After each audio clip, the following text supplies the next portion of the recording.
समय आएगा, सबसे बड़ा और सबसे लंबा छलांग हम ही मारेंगे।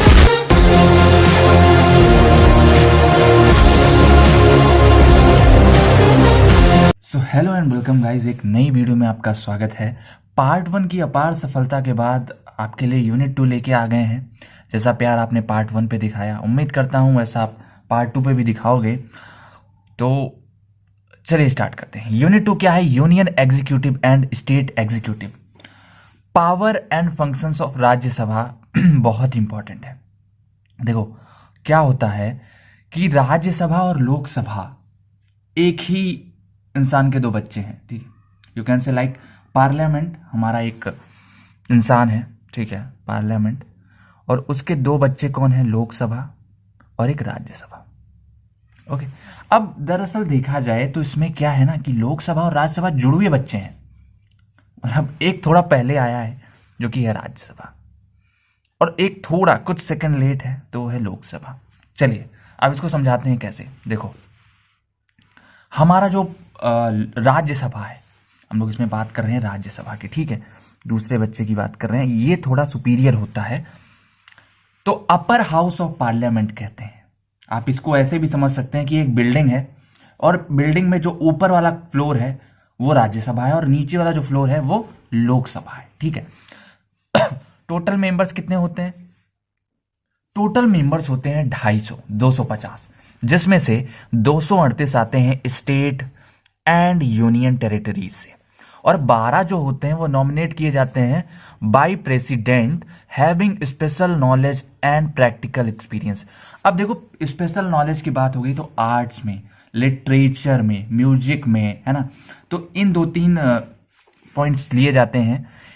तो अब देखा जाए एट प्रेजेंट में हमारे पास 245 हैं। 245 हैं, 245 में से 233 स्टेट एंड यूनियन टेरिटरीज में जाते हैं और 12 के 12 सेफ हैं, ठीक है, ये यहां जाते हैं। तो 12 आपके इन फील्ड से लिए जाते हैं जिसमें आपका आर्ट्स, लिटरेचर और म्यूजिक आता है। ये एट प्रेजेंट का डेटा है। और अब बात करते हैं कि असल में राज्यसभा है क्या। तो राज्यसभा हमारी परमानेंट बॉडी है। Rajya Sabha is not subject to dissolution, 1/3 retire every second year. भैया ऐसा नहीं है कि आप जाके बोलो कि बीटेक वालों पे हो रहा है सितम और राज्यसभा खत्म नहीं होगी। राज्यसभा नहीं खत्म होने वाली। आप कुछ भी करो, राज्यसभा खत्म नहीं होती, वो रिटायर होते हैं उनके बंदे। ये एक परमानेंट बॉडी है, ठीक है, जिसे खत्म न किया जा सके वो है राज्यसभा। तो परमानेंट बॉडी होती है और Rajya Sabha is not subjected to dissolution, ये कभी भी खत्म नहीं होगी। हालांकि 1/3 मेंबर्स, किसका? 245 का 1/3 मेंबर्स हर दूसरे साल पे रिटायर हो जाते हैं, ठीक है। अब फोर्थ पॉइंट है members elected remains for 6 years, eligible for री इलेक्शन। अब जो मेंबर्स इलेक्ट होते हैं आपके राज्यसभा से, उनका कार्यकाल 6 साल के लिए होता है। कितने? 6 साल के लिए। और एलिजिबल फॉर री इलेक्शन, वो दोबारा इलेक्शन लड़ सकते हैं। अगला पॉइंट है members of Rajya Sabha are elected by elected members of the legislative assemblies. तो जो लेजिस्लेटिव असेंबली के जो इलेक्टेड मेंबर्स होते हैं वही लोग चयन करते हैं किसका? Members of Rajya Sabha. ओके, ये कुछ पॉइंट्स है आपके राज्यसभा के बारे में। अब हम लोग बात करेंगे पावर्स। तो भैया पावर्स के लिए आपको सबसे पहले क्या याद करना है मैं बताता हूं। आपको याद करना है JALE, जले फायर, ठीक है। आप टोनी कक्कर का गाना बना सकते हो, जले फायर फायर फायर, ठीक है। तो असल में याद क्या करना है आपको? J याद करना है, A याद करना है, L याद करना है, E याद करना है और F याद करना है। फायर में I R E भूल जाओ, ठीक है। जले फायर याद रखना। अब देखो जले फायर से क्या होने वाला है। जले फायर से कुछ ऐसा होगा आपका जैसे जुडिशियबल पावर्स, ठीक है। जुडिशियबल पावर्स का मतलब क्या होता है? देखो, कैन इम्पीच द प्रेसिडेंट, मतलब अगर राज्यसभा चाहे तो प्रेसिडेंट को उसके पद से हटा सकती है। कैसे? कुछ मेजॉरिटी चाहिए होगी, है ना, 2/3 मेजॉरिटी चाहिए होगी जिससे वो कर सकती है। और फिर क्या? कैन रिमूव जज ऑफ सुप्रीम और हाई कोर्ट। भैया हाई कोर्ट और जब भाई प्रेसिडेंट को हटा सकता है तो सुप्रीम कोर्ट और हाई कोर्ट कौन से खेत की मूली है, ठीक है। इतना समझ गए? ये हो गया आपका जुडिशियबल पावर्स में। फिर ए से हम लोग आते हैं अमेंडमेंट पावर्स।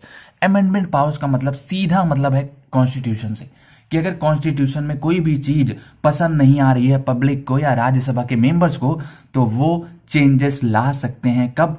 जब 2/3 मेजोरिटी उनके पक्ष में रहे। अब एग्जीक्यूट नहीं, JAL की बात करेंगे हम लोग, लेजिस्लेटिव पावर्स। लेजिस्लेटिव का मतलब है लॉ मेकिंग प्रोसेस। मतलब मान लो कोई भी मुद्दा है, अगर आप चाह रहे हो, जैसे आपका एग्जांपल है कि अगर आप चाह रहे हो ऑनलाइन एग्जाम हो, तो वो एक लॉ बना दे कि इस, या जैसे लॉ तो भैया लॉन्ग टाइम के लिए होता है, पर्टिकुलर मैं एक बात करूं कि एक बिल पास कर दें या लॉ बना देते हैं, छोटा सा लॉ, कि AKTU के स्टूडेंट्स का ऑनलाइन पेपर होगा। तो ये पावर इनके पास होती है, ये लोग बना सकते हैं और वो पास भी हो सकता है। ठीक है, इतनी चांसेस रहती हैं। अब भैया देखो, कोई राज्यसभा नहीं पहुंच जाना। ठीक है, अब पेपर आ गया, पेपर तो चुपचाप। ठीक है, ये हो गया आपका लेजिस्लेटिव पावर्स। तो JAL। की बात करेंगे एग्जीक्यूटिव पावर्स। तो एग्जीक्यूटिव पावर्स का सीधा मतलब है आपके काउंसिल ऑफ मिनिस्टर से। काउंसिल ऑफ मिनिस्टर्स को ये लोग एग्जीक्यूट मतलब इलेक्ट कर सकते हैं। इनको हटाने वाली पावर कौन सी है? आपकी जुडिशियबल पावर हो गई। ठीक है, तो इनको इलेक्ट करते हैं और करते भी हैं भैया, कर सकते हैं, करते भी हैं। यहाँ पे ऑफ है, काउंसिल ऑफ मिनिस्टर्स। ठीक है, तो J हो गया, A हो गया, L हो गया, E हो गया। फायर तो F, फाइनेंशियल पावर्स। मतलब जो मनी बिल होता है वो भी पास होता है, मगर इस केस में हमारा राज्यसभा थोड़ा कमजोर पड़ जाता है, इसलिए इसको कह सकते हो यहाँ पे वीक हाउस भी कहा जाता है इसको। इस केस में इसके पास इतनी पावर नहीं होती कि मनी बिल पास कर सके। मनी बिल का जो पूरा पावर होता ही है वो होती है आपके जाके लोकसभा के पास। ठीक है, तो ये याद रखना। ठीक है, देखो जले फायर ये कई जगह आपको काम आने वाला है, जैसे कि अभी हम लोग बात करेंगे किसकी? लोकसभा की, उसमें भी यही रहेंगी। फिर पार्लियामेंट की बात करेंगे, उसमें भी यही रहेंगी। ठीक है, तो इसको याद रखना। चलिए अब आते हैं हम लोग, एक पावर और होती है इलेक्टोरल पावर्स, मतलब इलेक्शन को भी कंडक्ट करा सकती है। ठीक है, चलिए अब आगे चलते हैं। लोकसभा क्या होती है? तो लोकसभा क्या होता है? Lower house of parliament. एक ही इंसान के दो बच्चे हैं, जो लेट में आया है वो आपका लोकसभा होता है, और उसका फ्लोर कौन सा है? नीचे वाला है। अब बात करते हैं लोअर हाउस ऑफ पार्लियामेंट, और टोटल मेंबर्स कितने होते हैं? 552 लोग होते हैं। 552 पहले थे। ठीक है, अभी करंट में 545 है। ठीक है, पहले 552 थे। 552 में से 530 स्टेट के थे, 20 यूनियन टेरिटरीज के थे, और 2 एंग्लो इंडियन। तो एंग्लो इंडियन जानते हो ना कौन है? असल में एंग्लो इंडियन की अगर हिस्ट्री बताऊं आपको, तो एंग्लो इंडियन वो लोग कहे जाते हैं, जैसे कि जब ब्रिटिश रूल था यहाँ पे, तो ब्रिटिशर्स जो है शादी करते थे इंडियंस के साथ, इंडियन लेडीज के साथ, और उनको छोड़ के वो लोग यूरोप भाग जाते थे। तो अब वो यहीं पे रहते हैं, तो उन्हीं के साथ एक तरीके से कह सकते हो कि उनको भी एक सीट दी गई है, और उनका जो दर्जा है एंग्लो इंडियन कहा जाता है। असल में लोग इनको बहुत ही बुरी नज़र से देखते हैं, बट वैसी कोई बात नहीं है। ठीक है, क्योंकि अब उनकी गलती थोड़ी ना है। चलिए, उनके हस्बैंड भाग जाते हैं दूसरे कंट्रीज में, और वहां पे दूसरी शादी करते हैं, फिर तीसरी। बड़े हरामी होते हैं ये ब्रिटिशर्स। ठीक है, चलो छोड़ो, अब आगे चलते हैं। तो आपको ये पता चल गया। अब देखो 545 हमारा क्या है? टोटल मेंबर्स हैं अभी करंट में। 530 आपके वहीं हैं, 13 कम हो गए हैं। यूनियन टेरिटरीज में 7 कम हो गए हैं, मतलब 13 हैं इसमें, और एंग्लो इंडियन का वही है 2 के 2। चलिए अब आगे चलते हैं। आगे जब चलोगे तो टेम्पोररी बॉडी होता ही है, देखा जाए तो थोड़ा सा क्या कह सकते हो, निठल्ला बच्चा है ना। तो ये टेम्पोररी बॉडी होता है सब्जेक्टेड टू डिसोल्यूशन। मतलब आप यहाँ पे जाके कह सकते हो कि लोकसभा खत्म तो खत्म हो सकती है ना, मतलब कहने का कुछ चाहिए होगा, बट राज्यसभा नहीं खत्म होती, खत्म हो जाता है। टेन्योर क्या होता है? 5 साल। टेन्योर का मतलब उसमें जैसे अगर एक मेंबर को इलेक्ट किया गया तो 6 साल रहता है, इसमें किया गया तो 5 साल रहेगा। Minimum age to become member of Lok Sabha 25। तो आई थिंक 20 से 22 में हो गया, आप लड़ सकते हो यार, 3 साल वेट करो, आप जा सकते हो लोकसभा में। ठीक है, उसमें क्या है उसका अगर आपको मैं बताऊं, तो इसमें जो होगी आपकी 30 ईयर्स होगी। कितनी? हाँ, 30 ईयर्स जो होगी आपकी मिनिमम एज होगी, मिनिमम एज। ठीक है, तो मिनिमम एज आपकी 30 होगी। चलिए, इसमें आप ये समझ गए लोकसभा का। अब पावर एंड फंक्शन की बात कर लेते हैं। तो पावर एंड फंक्शन में आपको क्या रखना है? जले फायर। जुडिशियबल मतलब न्याय, जस्टिस। अगर जस्टिस की बात करें तो किसी भी अथॉरिटी को उसके पोजीशन से हटाने का मकसद है, तो इसके पास जुडिशियबल पावर्स हैं। जी हैं, इसके पास जुडिशियबल पावर्स हैं। Amendment powers, can amend constitution. जी बिल्कुल कर सकता है, 2/3 मेजोरिटी चाहिए होगी, कर सकता है। लेजिस्लेटिव, लॉ पास और मेकिंग, कोई भी लॉ बनाने को और उसे पास करने को है पावर्स? जी बिल्कुल है, इसके पास पावर्स हैं। एग्जीक्यूटिव क्या है? काउंसिल ऑफ मिनिस्टर जो होते हैं उनको इलेक्ट करना, उनको हटाना, ये वाली पावर्स हैं जी हैं। फिर financial, money bill, superior power. इसके पास देखो जैसे मनी, पैसे पैसे वाली बात हुई थी, राज्यसभा थोड़ा सा वीक साबित हुआ था, वीक हाउस कहा जाता है, मगर ये सुपीरियर पावर है इसके पास।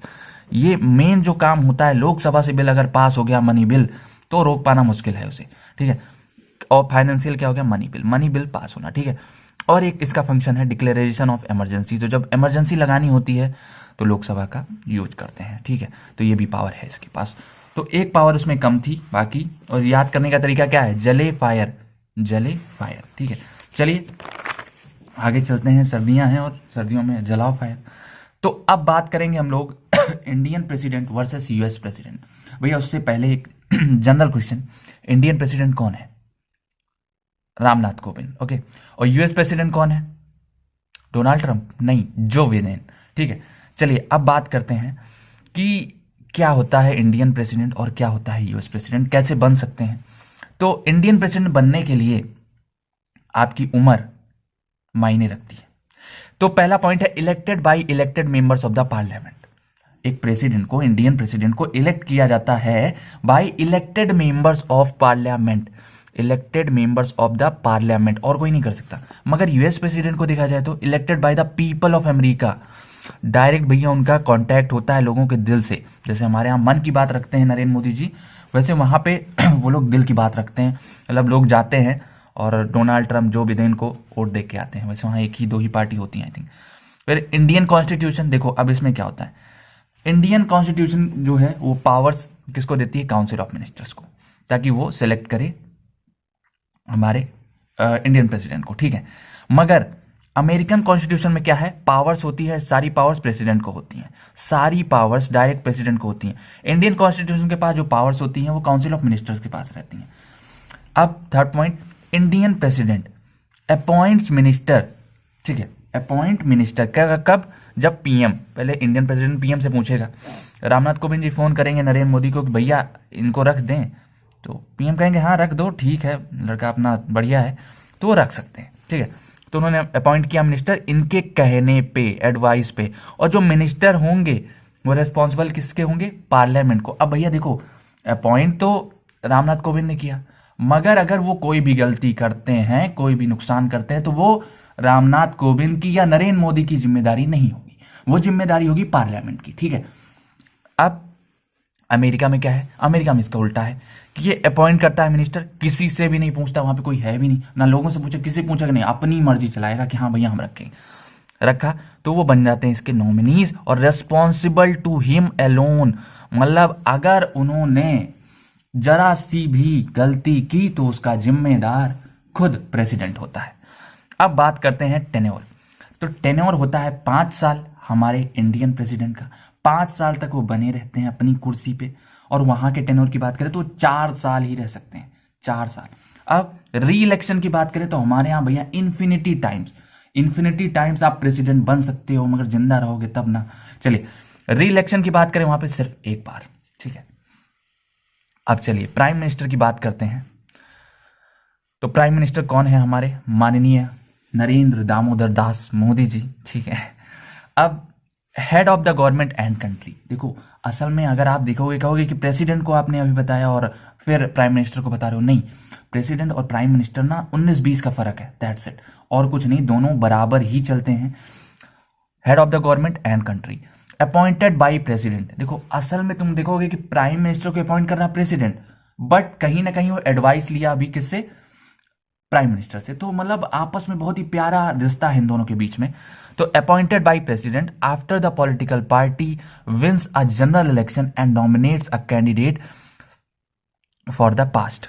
मतलब कि अगर एक पार्टी मान लो जैसे बीजेपी है, बीजेपी वोट लड़ती है और वो जीतती है, तो वो अपने सबसे स्मार्ट, सबसे मतलब समझदार बंदे को आगे करेगी, जाओ भैया आप हमारे प्राइम मिनिस्टर बनो, और उसको आगे करने के बाद वो प्राइम मिनिस्टर बनता है, ठीक है। पावर्स एंड फंक्शंस की बात कर लेते हैं। हमारे प्राइम मिनिस्टर के पास क्या क्या पावर है? बहुत पावर है।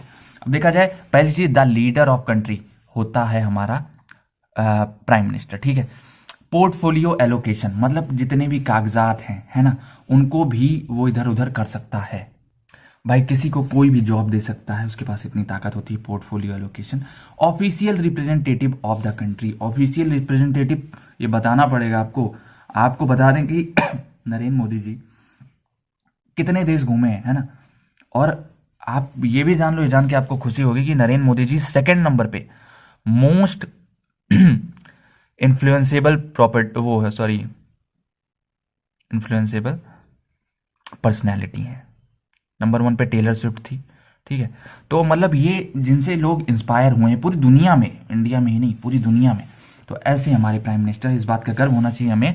और अब बात करते हैं हम लोग, हेड होते हैं ये किसके, नीति आयोग के। जैसे नीति आयोग हो गया, इसरो हो गया, एटॉमिक एनर्जी डिपार्टमेंट।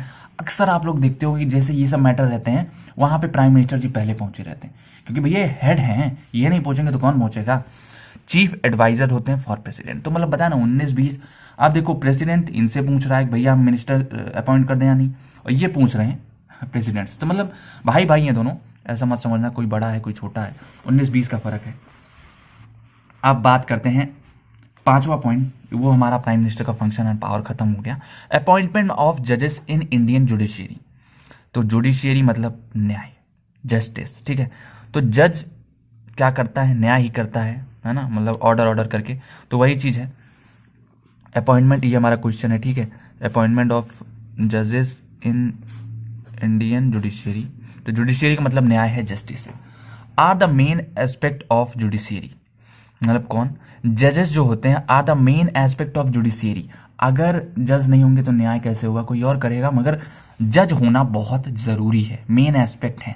फिर जजेस are respected in our country and people have lots of faith and hopes on them, thus it is necessary to make sure that appointment of जजेस is proper and not biased. मतलब भैया क्या होता है कि देखा जाता है ना, मूवीज में देखा होगा, कहते हैं कि जब कहीं कुछ नहीं होता माई बाप तो हम अदालत का दरवाजा खटखटाते हैं, है ना। तो अदालत में जज बैठे रहते हैं, जज को भगवान मान लेते हैं और तभी कहते हैं। तो मतलब कि बहुत ही ज्यादा रिस्पेक्ट है, बहुत ही ज्यादा फेथ है हमारी कि कहीं न्याय नहीं मिला तो हमको कोर्ट कचहरी में मिलना है। असल में ऐसा होता नहीं, ठीक है। सबसे कम न्याय वही मिलता है, कितने केसेस पड़े हुए हैं, मगर फिर भी आज भी इंडिया में लोग कह सकते हो जज के ऊपर और कोर्ट के ऊपर बहुत ही ज्यादा आश्रित हैं। आप अगर मूवी नहीं देखे हो तो अभी मत देखना, बट जॉली एलएलबी देखना, जॉली एलएलबी 2 दोनों देखना, उसमें लाइन भी बाकायदा बोली गई है, ठीक है। Are proper and not biased, मतलब ये नहीं कि घूसखोरी से कोई जज बन जा रहा है ना, नकली जज नहीं बनना है। फिर थर्ड पॉइंट है various provisions of Indian constitution deals with appointment of जजेस। बहुत सारे कह सकते हो आर्टिकल्स भी हैं जो कि आपके प्रोविजंस हैं जो कि ये बताएंगे कि कैसे जज बनते हैं, मतलब जज का अपॉइंटमेंट कैसे होना चाहिए।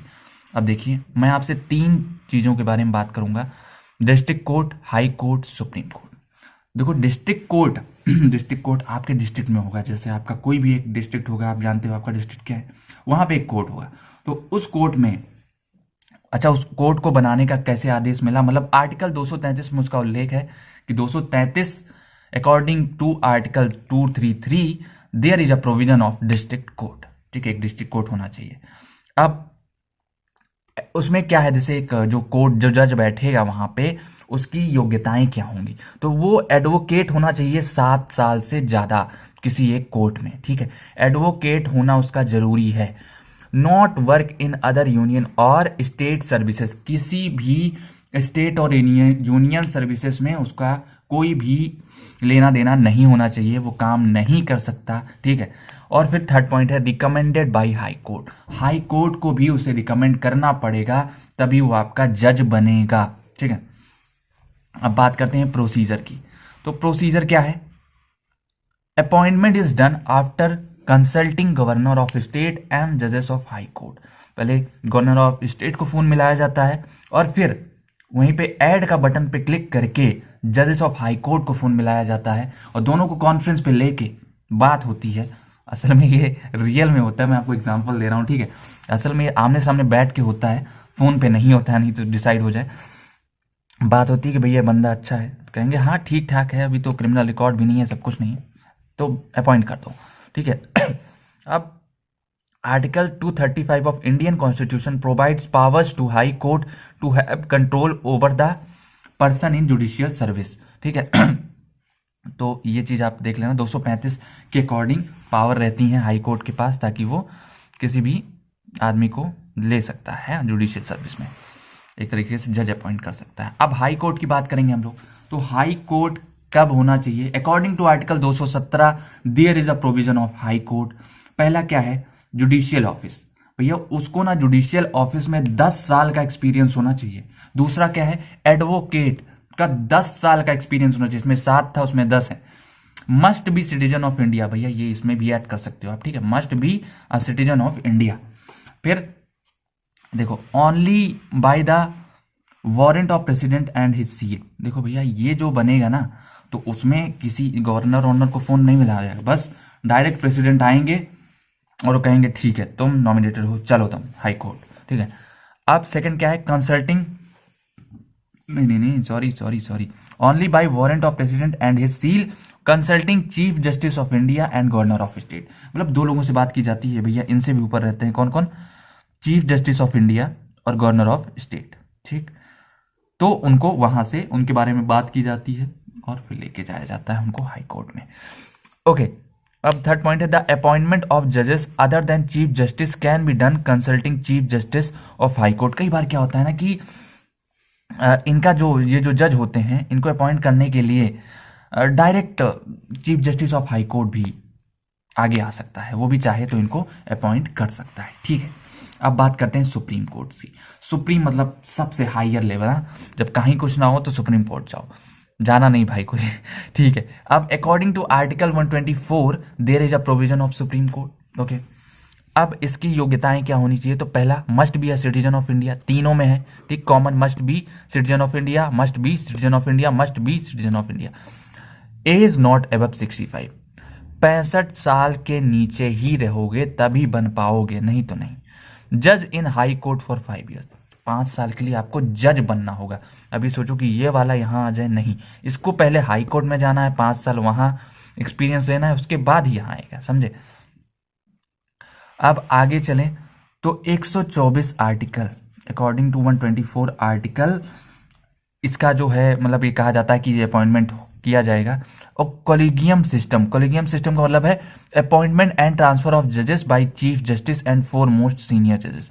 देखो इसमें क्या है, एक मिनट, चीफ जस्टिस और 4 मोस्ट सीनियर जजेस के द्वारा अपॉइंट किया जाता है, या फिर इनको ट्रांसफर भी कर दिया जाता है। कोलिजियम सिस्टम का मतलब यही है कि अपॉइंटमेंट और ट्रांसफर, ठीक है, एंड ट्रांसफर। उसके बाद 3.7 जजेस in supreme court can be appointed, मतलब मैक्स जो होते हैं, ओनली, यहाँ पे ओनली लिख लो आप, ओनली 7 जजेस in supreme court can be appointed, 7 जज ही सुप्रीम कोर्ट में एक बार के लिए अपॉइंट किए जा सकते हैं, ठीक है, इंपॉर्टेंट है। फिर president can appoint them, president महोदय जी अपॉइंट कर सकते हैं इनको डायरेक्टली, ठीक है। तो यही था इसमें। तो आपका अगर कोर्ट के ऊपर कोई भी क्वेश्चन आएगा तो आप आराम से कर सकते हो। एक क्वेश्चन और बचा है, power and functions of high court, ठीक है, power and function of high court. Functions की बात करते हैं। पहला है ओरिजिनल जुरिस्डिक्शन। ओरिजिनल जुरिस्डिक्शन का मतलब कि खुद का न्याय सिस्टम। जैसे मान लो आप अपने फैमिली में हो, ठीक है, आप जाते हो बाजार और वहां से 1 किलो सेब लाते हो, ठीक है। अब ऐसा है कि आपके घर में 1 किलो में कितने सेब होंगे, अब मान लो मैं डिसाइड कर दे रहा हूँ, ठीक है, 1 दर्जन मान लेते हैं, क्योंकि 1 दर्जन सेब लाते हो आप, 12 सेब होते हैं, आपके घर में 4 मेंबर्स हैं, कितने, 4 मेंबर्स। तो अगर देखा जाए, एक न्याय प्रणाली कहती है कि भैया 4 लोग हैं घर में, तो 3-3 सेब सबको दे दो, 12 बट गए। मगर आप कहोगे नहीं, मेरा न्याय सिस्टम है, मैं बनाऊंगा न्याय सिस्टम कि 6 मैं रखूंगा, बाकी जो है आप लोग ले जाओ, आपस में रखो, मतलब मेरा न्याय सिस्टम है। ऐसा असल में नहीं, ठीक है। अब देखो तो उस टाइप का कि हम अपने मालिक खुद हैं। तो भैया सबसे आगे निकलता है कलकत्ता, दूसरे नंबर पे बॉम्बे, तीसरे पे मद्रास। इन तीनों ने कहा कि हमारे पास हमारा ओरिजिनल जुरिस्डिक्शन है, जब इनकी जो हाई कोर्ट है वहां पे ये जो चाहेंगे वैसा न्याय चल सकता है इनके स्टेट के लिए। भाई सबका भला होना चाहिए, ऐसा थोड़ी ना कि। फिर सिविल केसेस मोर देन 20,000, मतलब 20,000 से ज्यादा जिस केस में प्रॉपर्टी है या फिर मतलब 20,000 से ज़्यादा की बात होगी, तभी वो केसेस इस हाई कोर्ट में आएंगे।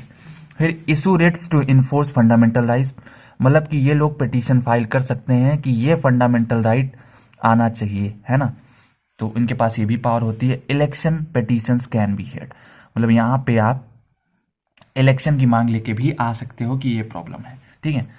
चलिए आगे चलते हैं। फंक्शंस में पहला है ओरिजिनल जुरिडिक्शन है, दूसरा है appellate jurisdiction, decision to be reversed. Appellate का मतलब है कि जो डिसीजन बाहर से आ रहा है या फिर समझ लो कि छोटे कोर्ट्स में है, ठीक है, छोटे डिस्ट्रिक्ट कोर्ट में हो गया या हाई कोर्ट में, वो यहाँ पे आके चेंज कर सकते हैं लोग। In civil case high court can appellate district court decision, मतलब जो डिस्ट्रिक्ट कोर्ट है उसके डिसीजन को ये पलट सकती है। और डिस्ट्रिक्ट कोर्ट ने कहा कि ये 1 उंगली है, ठीक है, तो यहाँ पे आने के बाद ये इसको नहीं है, ऐसे नहीं, थोड़ा सा एग्जांपल और अच्छा बनाते हैं।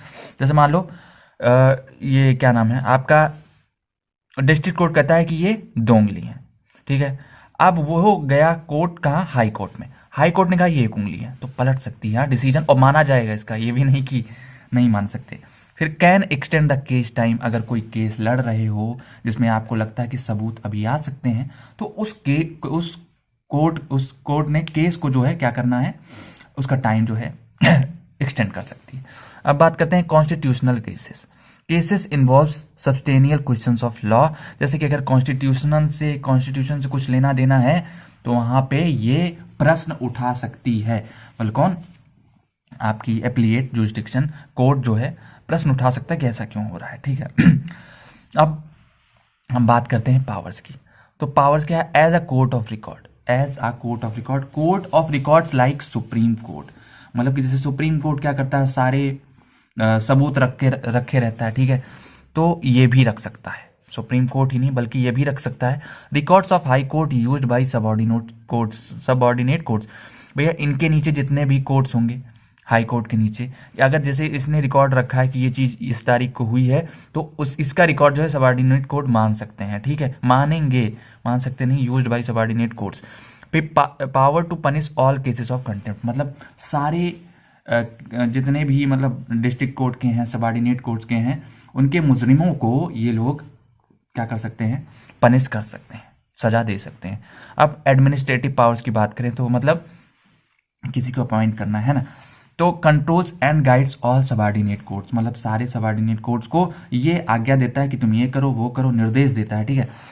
फिर can ask details of proceedings, मतलब कभी भी कह सकता है कि अब हमें इस कोर्ट की, मतलब इस केस की प्रोसीडिंग लाओ, दिखाओ क्या सबूत है, क्या क्या इकट्ठा की हो तुमने, तो ऐसा कर सकता है। फिर can transfer any case from one court to other, एक कोर्ट से लेके दूसरे कोर्ट में वो ट्रांसफर कर सकता है ना, किसी भी केस को। Can appoint administration staff, decide their salary, allowances and condition of services, तो ये माई बाप होता है, मतलब कि कह सकते हो कि किसी भी बंदे को अपॉइंट कर सकता है, उसकी सैलरी डिसाइड कर सकता है, अलाउंसेस और उसके कंडीशन कि तुम रात को 2 बजे से लेके रात के 3:30 बजे तक रह सकते हो और तुम्हारी सैलरी होगी 5 रुपए, मतलब कुछ भी कर सकता है, ठीक है। अब बात करते हैं power of judicial review. Judicial का मतलब न्याय, तो न्याय भैया जज है, मतलब कोर्ट है तो न्याय तो करना ही है, तो जुडिशियल रिव्यू की भी पावर होती है कि अगर कोई कोर्ट ने दिखाया कि ये केस खत्म हो गया, तो ये आपकी हाई कोर्ट उसको मंगा सकती है, कहेगी कि लाओ हम देखें, और पूरा एक हिसाब से जुडिशियल रिव्यू ले सकती है कि कैसे न्याय दिया तुमने, क्या क्या बोला, ठीक है। फिर पावर ऑफ सर्टिफिकेशन मतलब किसी को भी सर्टिफाई कर सकती है कि हाँ ये केस खत्म है या फिर तुम आगे बढ़ सकते हो। सर्टिफिकेशन मतलब किसी को भी एक तरीके से आज्ञा देना, मतलब सर्टिफाइड, ग्रीन टिक, ठीक है। अब चलिए आगे चलते हैं, आपका इतना हो गया हाई कोर्ट के बारे में। अब सबऑर्डिनेट कोर्ट्स के बारे में जान लेते हैं। तो सबऑर्डिनेट कोर्ट्स क्या है, मतलब जो हाई कोर्ट के नीचे कोर्ट्स होते हैं उन्हें सबऑर्डिनेट कोर्ट्स कहते हैं। तो हाई कोर्ट क्या है, apex body at state, high court आपका स्टेट लेवल पे सबसे टॉप पे होता है, अपेक्स मतलब एकदम top. Below high court there are other courts which constitute subordinate judiciary, high court के नीचे और कोर्ट्स होते हैं जो कि आपके सबऑर्डिनेट जुडिशियरी को बनाते हैं, ठीक है। अब 6th पार्ट और आर्टिकल 233 से लेके 237 there is a provision for subordinate courts, मतलब कि अकॉर्डिंग टू 6वां पार्ट और 233 से लेके 237 आर्टिकल, ये कहा जाता है कि वहां मतलब कि भारत में सबऑर्डिनेट कोर्ट्स होने चाहिए।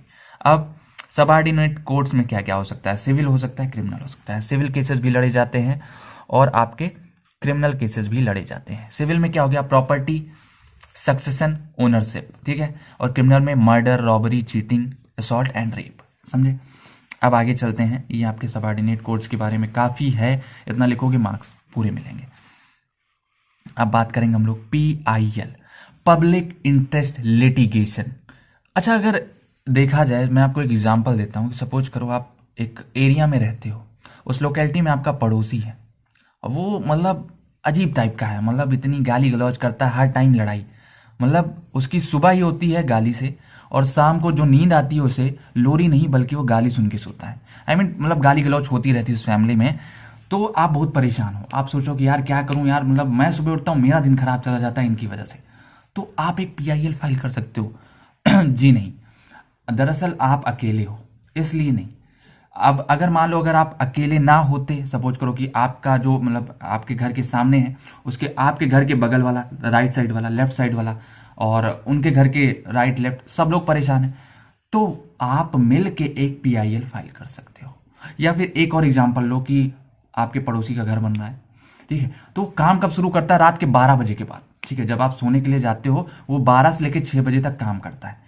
तो आप कोर्ट में, आप ही नहीं मतलब आपके पड़ोसियों को भी प्रॉब्लम होगी, भैया जब इतना खटखुट करेंगे और ड्रिल करेंगे सब कुछ, तो आपको ही नहीं आपके पड़ोसियों को भी प्रॉब्लम होगी। आप लोग PIL फाइल कर सकते हो, ठीक है। अगर हो रहा है ऐसा तो PIL फाइल करो। चलिए, तो PIL क्या है, पब्लिक इंटरेस्ट लिटिगेशन, जनहित याचिका, litigation filed in the court for the protection of public interest such as pollution, terrorism, road safety, constructional hazard. Pollution मतलब कोई एक मान लो आपके अगल बगल एक बहुत बड़ा बिजनेस बना के बोले कि हम यहाँ पे फैक्ट्री खोलेंगे, तो आप चाह सकते हो, ठीक है, क्योंकि आप ही को नहीं बहुत लोगों को प्रॉब्लम होगी और उससे नुकसान भी होगा, जो धुआं निकलेगा या फिर जो वेस्ट आएगा। अब टेररिज्म, भैया टेररिज्म तो नेशनल मुद्दा हो जाता है। अगर आपको लगता है कि आपके घर के अगल बगल भी कोई ऐसी उल्टी सीधी एक्टिविटीज़ कर रहा है, और तो आप मतलब कि एक पब्लिक को भी प्रॉब्लम हो जाएगी, ठीक है। और फिर रोड सेफ्टी, तो रोड सेफ्टी भी आपका इंपॉर्टेंट है। रोड सेफ्टी, अगर रोड नहीं सही है तो भी आप PIL फाइल कर सकते हो। कॉन्स्ट्रक्शनल हजार्ड्स, ये मैंने जो आपको लास्ट वाला एग्जांपल दिया ना, सेकंड लास्ट की, अगर वो रात में 12 से 6 काम कर रहा है तो आप कर सकते हो। चलिए, एक डायग्राम से समझते हैं। ये लार्ज पब्लिक है, यहाँ पे बहुत लोग हैं, तो अब आप जो है इन लोग का इंटरेस्ट है कि इस चीज को हटाना चाहिए। तो मतलब यहाँ मान लो कोई भी एक ले लेते हैं हम लोग, मान लो कंस्ट्रक्शनल हजार्ड ले लेते हैं, ठीक है।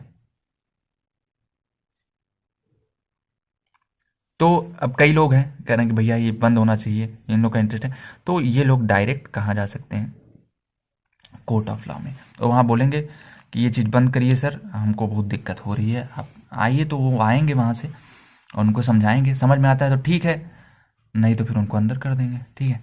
अब देखो, मैटर्स इंटरटेन्ड अंडर PIL कौन कौन से, जैसे bonded labour matters. Bonded labour मतलब कि अगर कोई बंधुआ मजदूर, एक हिसाब से कि तुमको काम करना ही पड़ेगा, वहाँ पे PIL फाइल किया जाता है। फिर नेग्लेक्टेड चिल्ड्रेन, कई लोग अगर कह सकते हो कि अपने बच्चों को छोड़ के चले जा रहे हैं, या फिर कई सारी प्रॉब्लम्स हो सकती हैं, है ना, कि इग्नोर कर रहे हैं किसी अदर तरीके से, तो वहाँ पे भी आपका PIL फाइल हो सकता है। एट्रोसिटीज ऑन वोमेन, ये आपका एग्जांपल जो मैंने पहला वाला दिया कि गाली गलौज। एट्रोसिटीज का मतलब होता है अत्याचार, ओके। एट्रोसिटीज का मतलब अत्याचार, महिलाओं पर अगर अत्याचार हो रहा है तो भी PIL फाइल किया जा सकता है, किया जाएगा, ठीक है। इन्वायरमेंटल पॉल्यूशन, अगर आपको लग रहा है कि आपके अगल बगल कोई इंडस्ट्री फैक्ट्री है तो भी आप PIL फाइल कर सकते हो। फिर no payment to casual workers, अगर कई बार क्या होता है ना कि शहरों में ही देखा जाए तो जो मालिक रहते हैं वो काम करवा लेंगे, लेबर को कहेंगे पैसा नहीं देंगे। एक तो भैया उनको 300 रुपये देना है, उसमें भी तुम्हारा अजीब ही व्यवहार है, 300 रुपये भी तुम्हारी जेब से नहीं निकल रहे हैं, इतने फकीर हो तुम। तो एक हिसाब से कि आपको पैसा देना चाहिए, है ना। अगर उनको कैजुअल वर्कर्स को पेमेंट नहीं हो रहा है तो भी PIL फाइल किया जा सकता है। अब हम लोग देख लेते हैं 2.19 में क्या है। तो 2.19 में है कि explain the procedure to file PIL in India. तो सबसे पहले क्या करना है, steps to be taken for filing a writ petition PIL। देखो मैंने आपको बता दिया, आप कर सकते हो, कैसे करना है वो भी जान लो। Approach a public interest lawyer और organization to file the case. पहले किसी एक लॉयर को पकड़ो, बोलो हमको ये पिटीशन फाइल करना है। फिर collect necessary document such as title deeds, proof of residence, identity proof, notice, resettlement. आजकल तो भैया डिजिटल जमाना है, वीडियो बनाओ डाल दो सोशल मीडिया पे, है ना, बट करना नहीं है, सब गलत चीज़ें हैं। उसको मतलब डायरेक्ट जहाँ ले जाना है, अगर आप चाहो तो एक कोर्ट में जाओ, वहाँ पे आपको सही सही न्याय मिलेगा। प्रूफ रखो अपने पास, ठीक है। Photographs of the eviction. फिर list name and addresses of all aggrieved parties approaching the court. सब जितने लोग हैं उनका, जिनको जो जो प्रॉब्लम है वो सारी लिख सकते हो आप। List names and addresses of government agencies from which relief is sought. उसका भी नाम लिखो जिससे आपको आपकी तकलीफ का निवारण हो सकता है। जैसे मान लो कई बार रोड नहीं सही है ना, तो आप वहाँ पे थोड़ी ना कहोगे कि इनकी वजह से रोड सही नहीं है, मतलब एक पर्टिकुलर एक ऑर्गेनाइजेशन को आप टारगेट करोगे, तो वहाँ पे उसके लिए आपको कैसे मिल सकता है रोड सही करने के लिए क्या क्या जो सामान रहेगा, बताओ कि इस इंस्टीट्यूट से या इस कह सकते हो कि इस एजेंसी से आप, गवर्नमेंट एजेंसी से आप सामान लाओ, ये सब करो, और ये मतलब मस्त रोड बननी चाहिए जैसे अमेरिका में बनती है। चलिए, फिर list facts giving rise to violations of fundamental rights. देखो ना कि फंडामेंटल राइट्स में किस वाले फंडामेंटल राइट को डिस्टर्ब हो रहा है। और list dates indicating the duration of stay at the site when the eviction took place. सब कुछ मतलब होता नहीं कि समझ लो खुफिया जासूस बनना है तुम्हें। क्लियरली मेंशन द प्रेयर्स और the relief being sought from the court. मतलब सब कुछ मेंशन करो कि ये आप कर सकते हो। तो इतना है पीआईएल के बारे में। थोड़ा वीडियो लंबी हो गई है बट आई थिंक मजा आया होगा आपको। देखो, लोकपाल की बात करें, है ना, लोकपाल, तो लोक का मतलब पीपल, पाल का मतलब केयर टेकर, ठीक है। तो अपने नाम के आगे पाल लगा लो, जो भी आपका नाम है, तो आप भी केयर टेकर बन जाओगे, ठीक है। शादी के बाद आई थिंक जो मर्द होते हैं ना, उनको लगाना चाहिए पाल प्रोटेक्टर ऑफ द वुमेन। चलिए, लोक का मतलब पीपल, पाल का मतलब केयर टेकर, मतलब प्रोटेक्टर ऑफ द पीपल। अब बात करते हैं कि it is an anti corruption authority. Anti corruption authority, भैया जहां पे भी भ्रष्टाचार हो रहा है वहां पे हमारा कौन पहुंचेगा? लोकपाल। क्या करेगा? न्याय दिलाएगा, समझे। तो ये एंटी करप्शन अथॉरिटी है। अभी मैं लोक आयुक्त की बात करूंगा, वो भी क्या है आपकी? Anti corruption authority. The Lokpal has jurisdiction over central government, मतलब जो central government employees to inquire into allegation of corruption against them. भैया जो सेंट्रल गवर्नमेंट के अधिकारी हैं उनके ऊपर ये डायरेक्ट हमला बोल सकती है कि आप दिखाइए आपने क्या क्या किया है, ठीक है, अपना काम दिखाइए, अपना बैंक बैलेंस दिखाइए, अपना सब कुछ, समझ गए। तो अब हिस्ट्री जान लेते हैं। हिस्ट्री देखो, हिस्ट्री जान लेना थोड़ा सा। क्या हुआ कि 1963 में LM सिंघवी साहब ने कहा कि लोकपाल होना चाहिए। सबसे पहले देखा जाए तो ये नॉर्वे में जाके इंट्रोड्यूस हुआ था, मतलब 4 देश हैं जहां पे पहले आया था दूसरे देशों में। उसके बाद फिर LM सिंघवी ने कहा कि ये चीज़ यार यहाँ पे भी होनी चाहिए, इंडिया में भी, लोगों को उनकी औकात पता चले। तो मतलब कि LM सिंघवी जी ने लाया कि ठीक है, 1963 में उन्होंने कहा कि लोकपाल एक टर्म रहेगा, क्वाइन किया, ठीक है। 1968 में फर्स्ट जन लोकपाल बिल पास हुआ, मगर कोई भी ज्यादा ध्यान नहीं दिया गया। तो अन्ना हजारे जी, आपने सुन रखा होगा अनशन, अन्ना हजारे जी ने अनशन किया था बिना खाना खाए, तो वो था जन लोकपाल मूवमेंट, अन्ना हजारे जी ने किया था। 2013 में लोकपाल एंड लोकायुक्त एक्ट पास हुआ और 2019 में पहला लोकपाल अपॉइंट किया गया, समझे। तो ये कुछ हिस्ट्री थी इसकी, बड़ी मजेदार थी। अब it is responsible for enquiring into corruption charges at the national level. एक नेशनल लेवल पे, स्टेट लेवल पे नहीं कि हाँ भैया स्टेट पे जा सकता है, मगर एक नेशनल लेवल, जैसे कि देखा जाए प्राइम मिनिस्टर, तो चीफ मिनिस्टर आपका अलग हो गया, प्राइम मिनिस्टर आपका अलग हो गया, राइट। तो प्राइम मिनिस्टर और चीफ मिनिस्टर का खेल उसी तरह से आपका जो लोकपाल होगा वो आपका नेशनल लेवल पे करप्शन चार्जेस को डील करेगा। अब बात करते हैं लोक आयुक्त की। तो लोक आयुक्त क्या होता है? Anti corruption organisation in Indian state. एक एक स्टेट में एक एक लोक आयुक्त होगा, ठीक है। लोकपाल एक ही हो सकता है। अब हिस्ट्री जान लेते हैं। बिफोर 2013 मेनी स्टेट हैड लोक आयुक्त।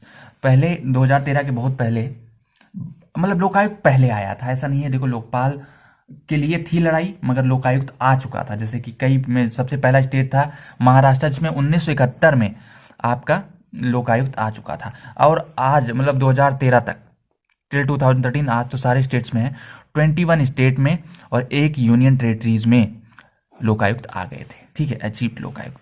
अब डिफरेंसेस देख लेते हैं, क्योंकि डिफरेंसेस इंपॉर्टेंट हो सकता है। वैसे समझ गए होगे आप। पहला डिफरेंस इतनी देर से समझा रहा हूँ, लोकपाल और लोकायुक्त में क्या है, body operating against corruption at central level. Central level मतलब आपका मेन कंट्री लेवल पे कह सकते हो, जो एक्ट कर रहा है वो लोकपाल है।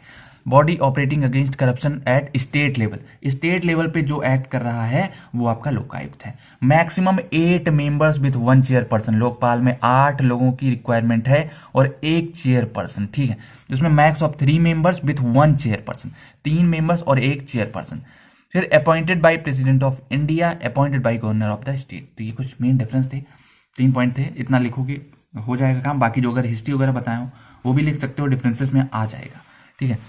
अब पावर्स की बात करते हैं। देखो पावर्स में क्या है, power to superintendence over guide CBI, ये सीबीआई को भी गाइड कर सकता है और सबसे ऊपर वाली पावर होती है। Vested with powers of civil court, civil court की भी पावर होती है इनके पास। Confiscation of assets, receipts etcetera. Confiscation का मतलब होता है आपका जब्त कर लेना, मतलब प्रॉपर्टी को रख लेना है ना। जैसे कई बार क्या होता है, देखो आप मोबाइल चलाते रहोगे अपने क्लास में, तो टीचर आता है और उठा ले जाता है, तो वो क्या कर लेता है, confiscation of your mobile, of your asset. अब रिकमेंड, यहाँ पे रिकमेंड ट्रांसफर और सस्पेंशन, रिकमेंड होना चाहिए, आई थिंक डी होना चाहिए, COMMEND, ठीक है। रिकमेंड ट्रांसफर और सस्पेंशन ऑफ पब्लिक सर्वेंट, मतलब किसी को ट्रांसफर भी कर सकता है और किसी की नौकरी भी खा सकता है, नहीं सस्पेंशन मतलब सस्पेंड करवा सकता है कुछ दिन के लिए पब्लिक सर्वेंट को। फिर स्टॉप द डिस्ट्रक्शन प्रोसेस, मान लो जैसे कि नोटिस मिली कि यहाँ पे ये कह सकते हो कि गैर कानूनी तरीके से अपनी बिल्डिंग बना रहे हैं, आपने नोटिस दिया और आपकी जेसीबी पहुंच गई और तोड़ना स्टार्ट कर दी। अगर ये लोग मान लो थोड़ा पावरफुल वाले हैं या फिर मान लो कांटेक्ट करते हैं, तो जाते हैं अगर लोकायुक्त के पास या लोकपाल के पास, तो वो उसके पास इतनी पावर है कि he can stop the destruction process. आपकी जो टूट रही थी, आधी बिल्डिंग टूट गई है, आधी बची है, आधी फिर से बना लेना, है ना। तो वही चीज़ है। अब बात करते हैं पावर्स ऑफ पार्लियामेंट। कुछ नहीं, जले फायर, ठीक है, फायर जलने दो तुम, जले फायर। तो जो जुडिशियल पावर होगी, अमेंडमेंट पावर, एल से लेजिस्लेटिव, ई से एग्जीक्यूटिव, एफ से फाइनेंशियल, ये सारी पावर होती हैं आपकी पार्लियामेंट के पास। ये पहला पॉइंट कह सकते थे कि राज्यसभा के पापा हैं ये और लोकसभा के पापा हैं ये, तो वहीं से लोग निकलते हैं एक हिसाब से। तो समझ गए इतना, यही था आपका यूनिट 2 में, बहुत ही ज़्यादा इंपॉर्टेंट थे मेरे हिसाब से। कुछ भी ऐसा टॉपिक नहीं बचा है जो आपके एग्जाम में पूछा जाए और मैंने ना बताया हो, तो इतना करके जाना, अच्छे से मार्क्स आप गेन कर सकते हो। यूनिट 3, 4, 5, 3 आज आ जाएगी और 4, 5 कल आएगी, ठीक है। तो इतना तैयार करो, इतना अगर अच्छे से तैयार कर लिया यार तो 40 नंबर अप्रॉक्स आप गेन कर ले जाओगे इसमें से ही, ठीक है। चलिए मिलते हैं अगली वीडियो में। अगर वीडियो पसंद आया तो लाइक करिए और हाँ, नीचे कमेंट जरूरी है आपका, क्योंकि कमेंट पढ़ने में मजा आता है यार, अच्छा लगता है कि हाँ, मतलब समझ रहे हो ना यार, अब क्या बोलूँ मैं। चलिए, तो आपको कमेंट करना है। अगर इंस्टाग्राम पे फॉलो नहीं किया है तो इंस्टाग्राम पे फॉलो कर लो, @स्मार्ट इंजीनियर बाबू, ठीक है। और वहां पे कोई भी प्रॉब्लम है, ठीक है, तो आप पूछ सकते हो, अपना डाउट भी पूछ सकते हो। और टेलीग्राम जरूर ज्वाइन करना, नोट्स मैं आपको प्रोवाइड कर दूंगा। देखो मे भी, हाँ, आप डिस्क्रिप्शन में देख लेना, ठीक है, तो आप डिस्क्रिप्शन चेक कर लेना और आपको मिल जाएगा, ठीक है। इतना ही था इसमें। अगर वीडियो पसंद आया तो शेयर करना यार, पहला वीडियो बहुत ही आप लोगों ने प्यार दिया, अच्छा लगा। चलिए, love you, bye bye, take care. पढ़ते रहिए, 45 मिनट मैंने अप्रॉक्स खत्म कर दिया है आपका, और अगला भी जो आएगा वो भी अप्रॉक्स इतना ही जाएगा। Love you, bye bye, take care.